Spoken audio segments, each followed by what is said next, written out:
ஆக்கல் அழித்தல் காத்தல் என்று சொல்லக்கூடிய முத்தொழிலே காத்தல் தொழிலை மேற்கொண்டு கண்ணன் திருமால் பெருமாள் என பல நாமதங்களை கொண்டு அஷ்டலட்சுமி வார்மனாக பார்க்கடலிலே பள்ளி கொண்டு வருகிறேன்.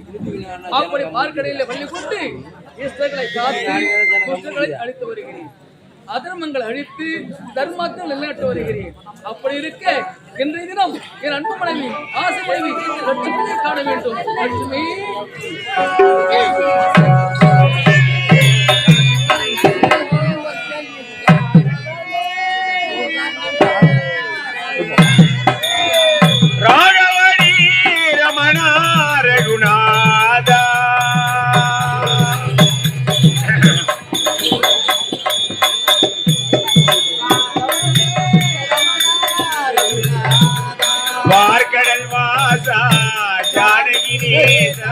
பார்க்கடல் வாசா மரத்தா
ராகவடி ரமணா ரகுநாதா பார்க்கடல் வாசா ஜானகி நேசா பார்க்கடல் வாசா ஜானகி நேசா பாடுகின்றேன் வரம் தா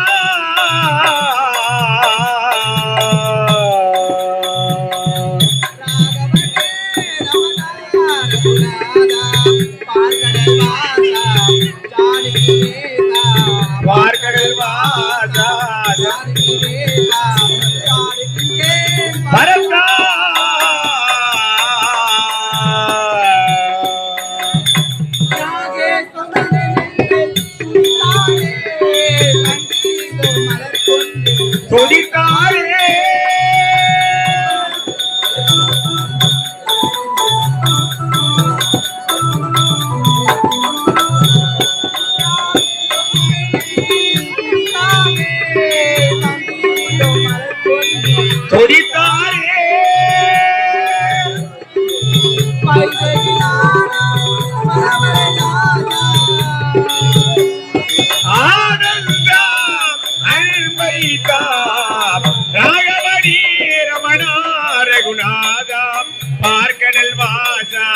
ஜானகி நேசா பார்க்கடல் வாசா ஜானகி நேசா பாடுகின்றே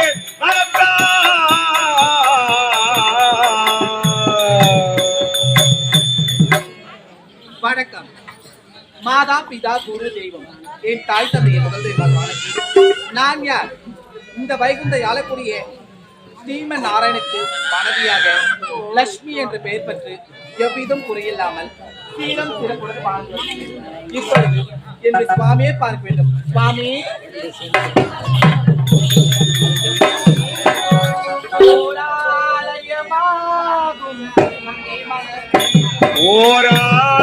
ஓராலயமாகும் மங்கை மனதி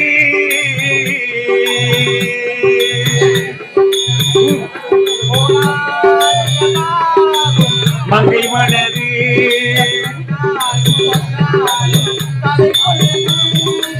காலை பொழுதி மாலை பொழுதி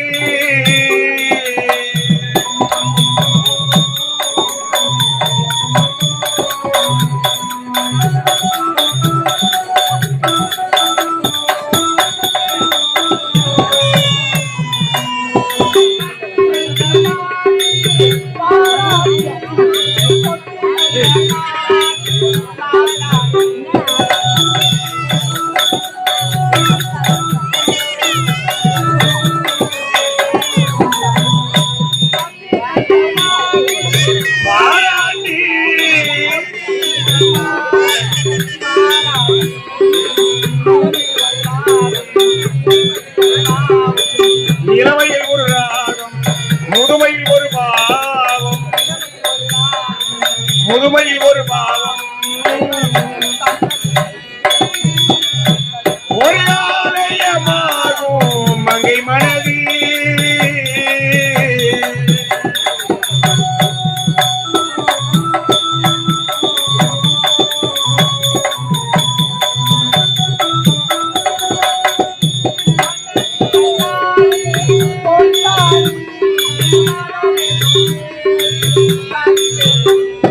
மண்ணடித்த தாலி பொன்தாலி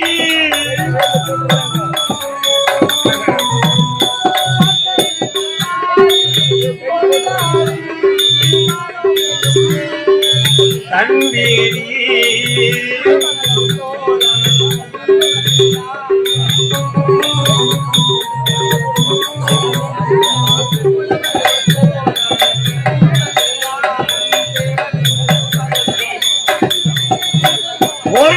ஓயாலயமாகும் மங்கை மனதி சுவாமி அன்பான மனைவி ஒப்பற்ற மனைவி லட்சுமி வாழ்த்துக்கள். லட்சுமி நீ என்றென்றும் நலமோடு வாழ்க வாழ்க வாழ்க. சுவாமி அடுத்த காரணம் சுவாமி லட்சுமி உன்னை எதற்காக நினைத்தேன் தெரியுமா? எதற்காக? இன்றைய தினம் நீயும் நானும் சத்திலே உல்லாசமாக ஆனந்தமாக ஆடிப்பட வேண்டும். அப்படியா? ஆமா. அப்படியா சுவாமி? லட்சுமி இந்த திருமணத்தை பார்க்கும் பொழுது எனக்கு எப்படி அப்படியா? லட்சுமி எந்த நேரத்திலும் எந்த காலத்திலும் காத்திருப்பேன் உனக்காக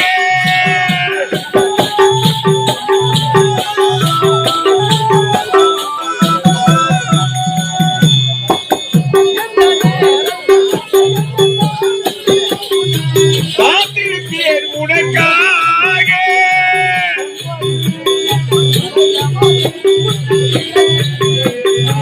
கொண்டு வந்தேன் அதற்காக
சுவாமி, இப்படி என்னென்றும் உனக்கென நானும் எனக்கென நீயும் இந்த வைகுந்தத்திலே நாம் இருக்க வேண்டும். உண்மைதான் சுவாமி. ஆமா, இப்படி இந்த வைகுந்தத்திலே ஆனந்தமாக ஆடிப்படிக் கொண்டிருக்கிறோம். ஆனால் நம்மை நாடி ஒருவன் வருகிறான். ஆமா, யாரு சுவாமி? யார் தெரியுமா? யார்? அத்திரி முனிவருக்கும் அனுசுயா தேவிக்கும் இறந்தவன் தூர்வாச மகரிஷி. அந்த தூர்வாச மகரிஷி எப்படிப்பட்டவன் தெரியுமா? எப்படிப்பட்டவன்? 22 நேத்திரங்களை கொண்டவன், ஒரு ரோமத்திற்கு 700 முழ கோபம் உடையவன். அப்படிப்பட்ட அவன் இப்பொழுது நம்மை நாடி வருகிறான். அப்படியா? எப்படி தெரியுமா? எப்படி சுவாமி? முதலில் அவன் எங்கே சென்றான்? படைக்கும் கர்த்த விளங்கக்கூடிய நமது மகன் பிரம்மாவிடம் சென்றான். அங்கு சென்ற பொழுது பிரம்மாவும் கலைவாணியும் இருவரும் சல்லாபலிகளில் ஈடுபட்டுக் கொண்டிருந்தார்கள். அந்த தூர்வாச மகரிஷி சென்று அழைத்தான். அவர்கள் மதியாமல் இருந்தார்கள். அது மட்டுமல்ல, பிரம்மனுக்கு 5 சிரம், 4 சிரம் பாமர மக்களுக்கு தெரியும், ஒரு சிரம் மட்டும் மறைமுகமாக இருக்கும். அப்படி மறைமுகமாக இருக்கப்பட்ட அந்த ஒரு சிரமானது அந்த தூர்வாச மகரிஷியை பார்த்து சிரித்தது. அதனால் அந்த தூர்வாச மகரிஷி என்னை பார்த்து சிரித்த உன்னுடைய ஒரு சிரம் என்றாவது அறுவடை கடவுள் என்று சாபத்தை கொடுத்து விட்டான். அப்படியா? அதோடு விட்டு விடவில்லை. கைலங்கில் ஆளக்கூடிய எனது மைத்திரர் சிவபெருமானையும் சக்தியும் சந்திக்க சென்றான். அங்கு சென்ற பொழுது அவர்களும் சல்லா பலியோடு ஈடுபட்டுக் கொண்டிருந்தார்கள். தூர்வாச மகரிஷி சென்று அழைக்கும் பொழுது அவர்கள் மதிக்கவில்லை. அதாவது இருவரும் காமத்தினால் காமப்பாதையில் இருந்தார்கள். அப்படி காம பித்துபிடித்து இருந்தால் என்றைக்காவது ஒரு நாளைக்கு உனக்கு பித்து பிடிக்க கடவுது என்று இவனுக்கு சாபத்தை கொடுத்து விட்டான். இருவருக்கும் சாபத்தை கொடுத்து விட்டு இப்பொழுது வைகுந்தத்தில் இருக்கின்றோம் என்னும் இருவரையும் நாடி தூர்வாச மகரிஷி வருகிறான். ஆனால் ஒன்று, அந்த தூர்வாச மகரிஷியுடைய தூர்வாசனுடைய கர்ப்ப பங்கத்தை அழிக்க வேண்டும். அதனால் என்ன செய்வோம் தெரியுமா? என்ன சுவாமி? நீயும் செல்வத்தில் சிறந்தவள். அதனால் அந்த தூர்வாச மகரிஷி பணிபடி செய்வது போல் செய்து செல்வத்தில் சிறந்தவன் என்பதால் அந்த 22 நேத்திரங்கள் எப்படி தெரியுமா? தூர்வாச மகரிஷியுடைய கைகளிலே 10 விரல்கள், அந்த 10 விரலிலும் 10 நகங்கள், 10 நகங்களிலும் 10 கண்கள். அதே போன்று கால்களிலே 10 விரல்கள், 10 விரல்களிலும் 10 நகங்கள், அந்த 10 நகங்களிலும் 10 கண்கள். இப்படி 20 நேத்திரங்கள் ஆயின. நெற்றியில 2 நேத்திரம். அப்படி இருக்க நீ செல்வத்தில் சிறந்தவள் என்பதால் கைகளை பிடித்து விடுமாறு செய்து கைகளிலே உள்ள 10 நகக்கண்களையும் நீ அழித்து விடு. கால்களிலே உள்ள 10 நகக்கண்களையும் நான் அழித்து விடுகிறேன். புரிகிறதா? அப்படியா சுவாமி?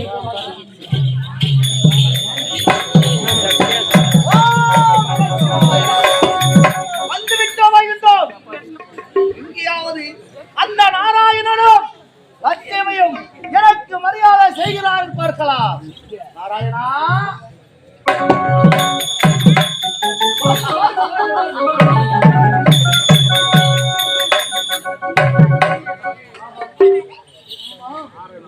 நீங்கள் இந்த வைகுந்தத்தில் காலத்தில் வைப்பதற்கு நாங்கள் எவ்வளவு பாக்கியம் செய்திருக்க வேண்டும். என்னை பார்க்க வேண்டும் என்று ஓடுவது நான் உங்களை என்ன வந்து பாராட்ட ஒன்றுமே புரியவில்லையே. நான் உன்னை வணங்குகிறேன்.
சுவாமி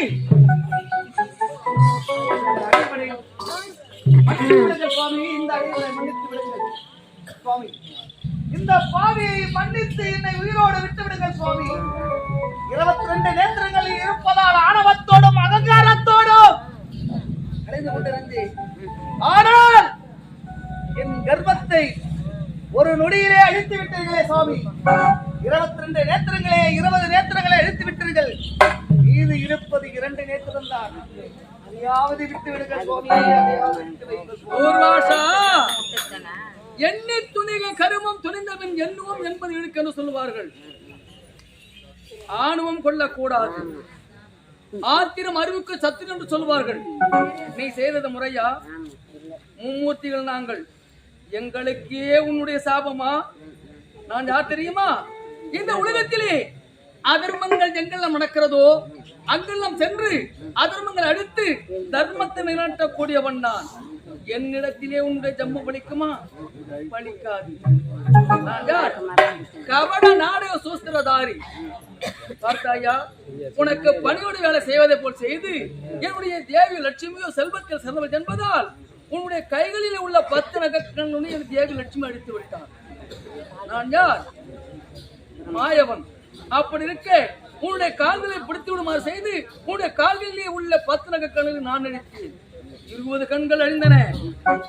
ஊர்வாசனுடைய கர்வபங்கம் அழிந்தது. ஊர்வாசர் கர்வபங்கம் அழிந்தது. இனிமேலாவது இப்படிப்பட்ட ஆபமான செயலை செய்யக்கூடாது. இனிமேலும் ஒரு பொழுதும் இப்பேற்பட்ட தவறினை நான் செய்ய மாட்டேன். எனக்கு இருந்த கர்வத்தை ஒரு நொடியிலே அழித்து விட்டது, அடியோடு அழித்து விட்டது. ஊர்வாசர் கர்வபங்கம் அழிந்தது. இது 2 நேரத்திற்கு ஏன் விடுகிறது தெரியுமா? இனிமேலாவது தவறுகளை செய்யாமல் இந்த உலகத்திலே வாழ வேண்டும் என்பதற்காகத்தான் இந்த 2 நேரத்தையும் விடுகிறேன்.